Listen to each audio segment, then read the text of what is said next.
आपण माने शीत दिन तो मूला खाऊे ताहले निहाती मूला पत्र शाग बन खातु। तो शीत दिन बहुत बढ़िया फ्रेश फ्रेश मूला पत्र मिलूँ ताले निहाती से पत्र शाग आपण मैंने बनई खातु। पखाल भात बा गरम भात तो बहुत बढ़िया लगे। निहाती थरे मूला पत्र शाग बन खातु। देखंतु एठी मु मूला पत्र अल्प नहीं आसी तो तापर एठी कोबी पत्र को पकेकी मुझे मूला पत्र भाजी शाग। तो ताकू कोबी पत्र को मुझे फास्ट टिके कट लगे तो छोट छोट करके काटी नौची जो कि कोबी पत्र पकईकी भाजिले आमर बढ़िया टेस्ट लगे। तो ता बदल में आपण मैंने जदि आलू पकईकी भाजबे तो बहुत बढ़िया लगे। देखो ये मु सबू कोबी पत्र को ये काटी नौची। तो तापर गोटे जगह को मुझे बाहर कर नौची।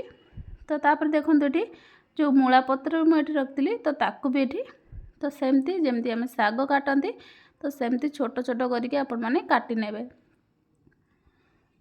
तो आपण मैंने जदि मूला शाग खाई ना ताले निहाती थरे बनातु। ये शीत दिन बढ़िया टेस्ट लगे मूला शाग।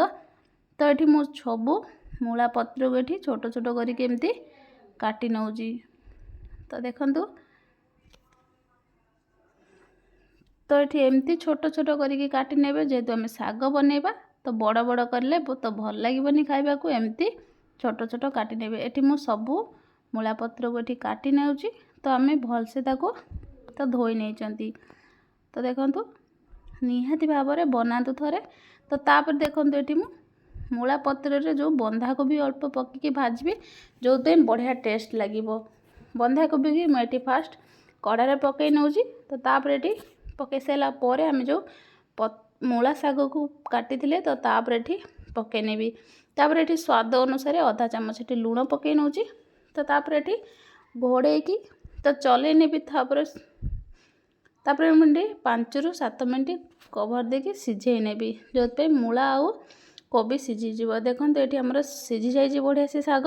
तापर आम ये बघारी नवा शागटा को 2 ରୁ 3 ଚାମଚ तेल पकई नहीं। तो अल्प किसी गोटा जीरा पकई नहीं। तो तापर ये गोटे लंका को मुझे काटी नौची छोट छोट करके। तो तापर गोटे बड़ रसुण पकई नहीं। तापर ये गोटे सुखिला लंका पकई नौची गुटिकिया।